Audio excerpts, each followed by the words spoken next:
Welcome, everyone. This is our first really official show. We're calling it, and it's a perfect title, which I want to thank Margaret, the president of Power Over Parkinson's, a close friend, and one of the best advocates I've seen in my 6 years here.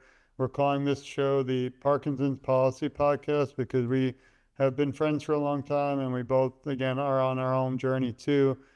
She'll tell you a little bit about her work, and as you know, if you know me by now, everyone listening, and please share this and support also Power Over Parkinson. But I'm with TogetherForSharon.com. I lost my mother, sadly, it's 6 years now, 1/1/2020, due to Parkinson's, and I decided to advocate for everyone, including Margaret's dad and everyone listening, and also your families, because I don't feel anyone should ever feel alone in this fight for a cure. But policy is something I feel personally as an attorney, advocate, and son who lost a loved one due to Parkinson's is not enough.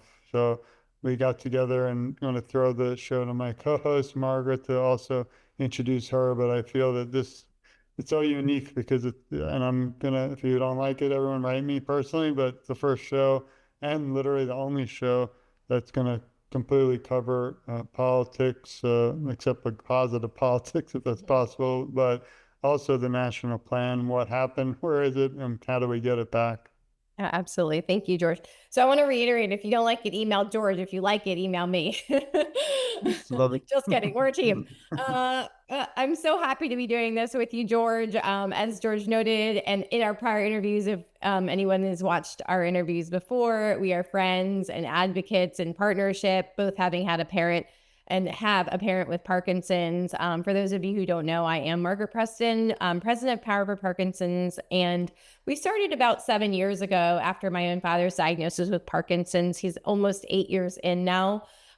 We didn't find a lot of resources right here in Central Virginia, and as such, created the foundation to help serve and support those living with the disease in Central Virginia through all free programming that includes education, exercise, wellness, socialization, all the things we think it takes to live well with the disease. So again, after his diagnosis, we just wanted to fill that gap to provide a support and soft landing place for those diagnosed here in the Central Virginia area. Since then, we've created various online content, partnered with folks like George, and trying to kind of increase our tentacles and our reach across the area and region.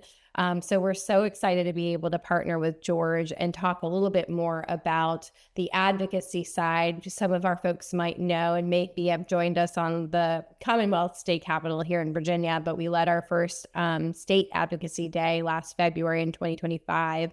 Where advocates, patients, caregivers met with their representatives here in the Commonwealth to create advocacy. So our hope is to take that bite-sized momentum and really expand upon it and ask the questions I think a lot of us want to know, and ultimately create a little bit more awareness and propel advocacy. Have to be honest with everyone, as I always am. It's not easy to do a show like this because you have to get in touch with politicians, and Margaret has been working and I behind the scenes vigorously and emailing, messaging, calling, and also writing legislators and senators and also representatives, local, city, county, throughout the country. It's not just about our own states. Obviously, it's tough when you click on a button to contact a representative and it says, if you're not in my zip code, go to hell. So that's been tough, but the letter works for that. And it's just got to brag a little how incredible Margaret's been since my journey. She's been doing this a year, I guess now. I didn't even know that. I always say you're doing it for decades, but a year after I started to get into this world, even though it's not one that you want to be, it is one that I'm honored to be a part of. But she has always been open arms and really there for me 24/7, literally. And I don't think some days I get through this without my family support, but also individuals like Margaret, Power Over Parkinson's. And see, I have to keep saying that because it's just, again, I always wish everybody was 100% in together, but I'm honored that the individuals I've located and found and come into my heart have always been just and simply inspiring and incredible. But we shift our focus now to the important topics. I've had the honor on my podcast, Q&A with Sharon and George, and the Together for Sharon podcast to have U.S. senators and some incredible, I don't even know how, but I had the honor to be in the room with a lot of the sponsors from the bill. Thanks to the Michael J. Fox Foundation last March. I'll be back at it again in D.C. My wife, Greta, will be joining me, and I'm hoping Margaret should be able to at least come by and need a photo at the Capitol. But also, as an attorney in Washington and Florida, I see a lot of lack of awareness, but also tough to get responses. So I wanted to ask Margaret too, how her journey is just to get the show started as we finally are doing the intro together. How has that been for you? Yeah, well, I want to echo the same sentiment right back to you, George. Is if anybody's been on our Pop Profile series, one of our most recent interviews was with George, and it's aptly titled "No Stone Left Unturned." I think it echoes George's work in honor of his mother. He really has gone through every avenue, every aspect of creating awareness, really on a global platform. So I am humbled and privileged to be able to do this series with George because he's truly a giant in this space. Whereas I'm just kind of right here in Central Virginia. So I'm so enthusiastic about being able to ask the questions that I think folks want to know, navigate the system, if you will. I think at times we all could be a little bit frustrated, but we just kind of have to figure out a way. And that's what George and I have been doing behind the scenes, find a way to get in touch with our representatives, going through their online contact system, following up. We all know they're certainly busy, but so are we as advocates advocating for those with Parkinson. So I think, as we know, the squeaky wheel certainly gets the attention. And it's our goal to really create more advocacy among lawmakers, because that's ultimately going to be the thing that affects change in terms of funding, research, all the things we know that are needed to kind of head towards the cure, which of course is the goal for all of us. So again, I think I'm privileged to be able to work with George because George has a unique understanding of how to get in touch with lawmakers, be heard in a way that's respectful and certainly a collaborative nature. So, my journey on this side is probably similar to George's, where we're just in the process of contacting lawmakers, kind of explaining the why.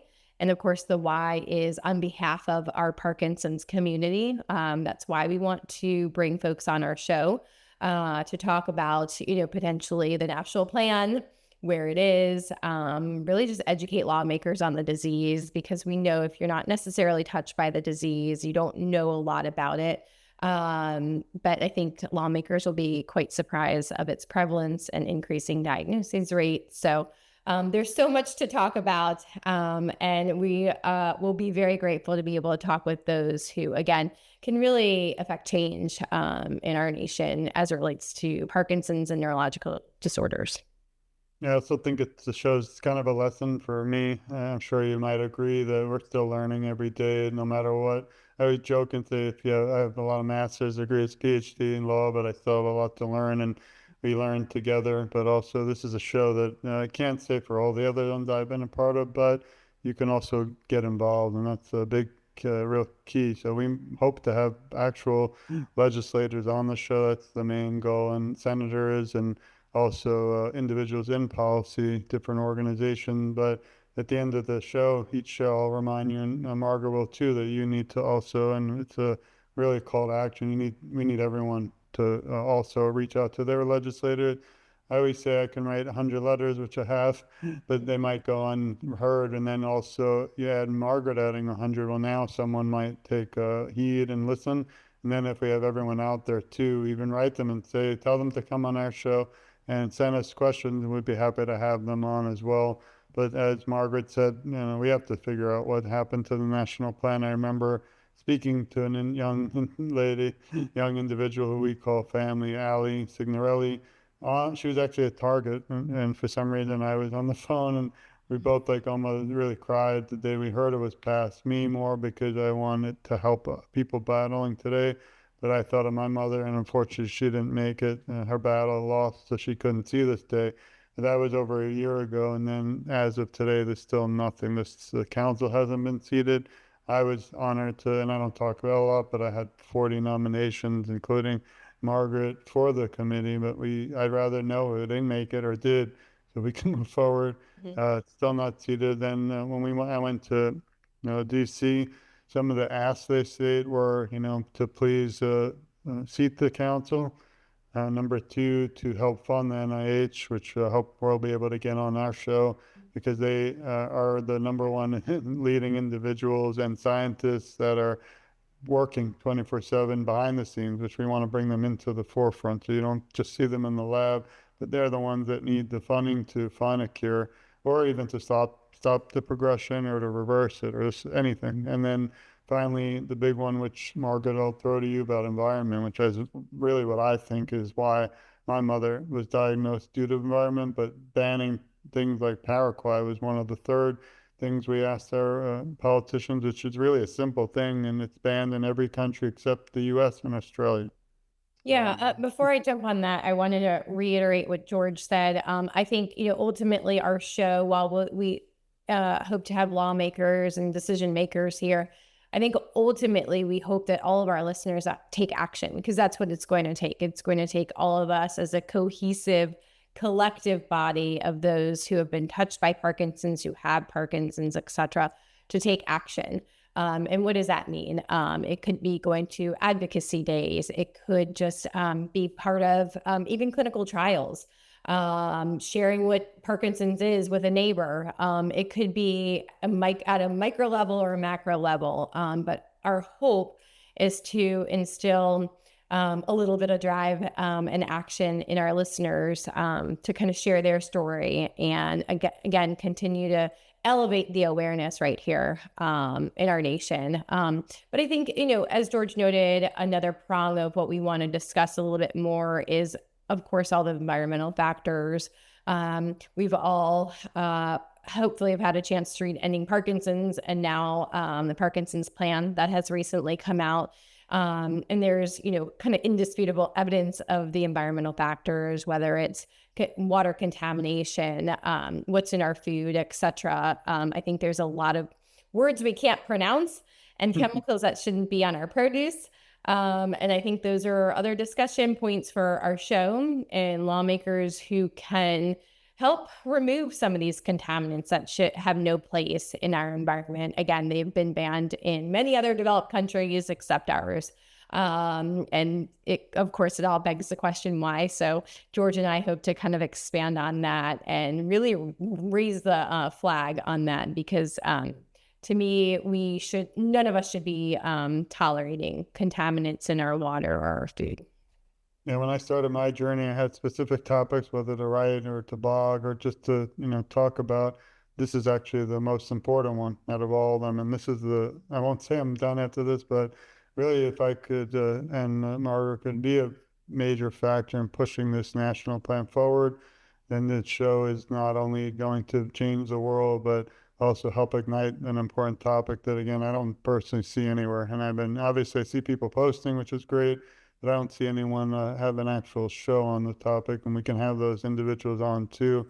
But we really have to do this everyone together. And as we wrap up, again, I just want to thank Margaret for her time, patience, and friendship on this. And I think together we'll make some waves. Hopefully we'll bring a tidal wave with everyone out there supporting us, but we're all in this together.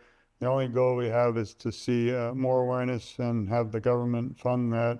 Also, to start getting research. I've had many scientists around the world, specifically the US, state that they can't even do anymore as of now because the funding stopped. And finally, to protect our own citizens. How do you not ban? The show won't be, it'll be more, one side, because we're all on the same side, which is we want to cure, but we will have both sides. We will have all sides. Everyone's welcome. There's no bias here, because, again, it's just a topic that I'm glad I can say isn't something that we're all fighting. It's literally, even through the Senate and the House, majorities passed flying colors in record time when it was finally looked at to get the law in December. last year. So now we need to reach out to the current administration and the future ones, and hopefully we won't have to because it'll already be implemented. But as we wrap up, I wanted to send it again back to Margaret for any conclusion or final comments for the first show or intro show ever to the Parkinson's Policy Podcast. Yeah, well, we're excited to see everyone and take everyone along this journey. I think George and I have our first interview lined up for next week, so we're excited to deliver hopefully this meaningful content that'll make a wave that you'll all join us on, and we look forward to seeing you then. Thank you, and thank you to everyone for listening. Please share this. Please support this show, but also Power Over Parkinson's doing incredible things, not just in her state, in my opinion, but around the world. And again, thank you to everyone out there, because if we didn't have your support and you sharing this, really contacting your legislators, it's a start. And if we just get that start, it'll continue to grow. It's a movement. And like I said, even I had a mayor on recently. We need the mayors. We need the city council men and women. We need the governors, which would be beautiful, working on that. We have some incredible guests to come. And again, Margaret and I will keep working till we get the president, hopefully someday. If not this one, the next one on the show. So thanks, everyone. Thank you, Margaret. And I look forward to many more thank yous and work together, advocating not just for the national plan, but for all of you. This has been the first ever introduction to Parkinson's Policy Podcast. I'm Sharon St. George, Dr. George Ackerman. This is my co-host, Margaret Preston from Power Over Parkinson. Thanks, everyone. We'll see you soon, and we love you. Thank you.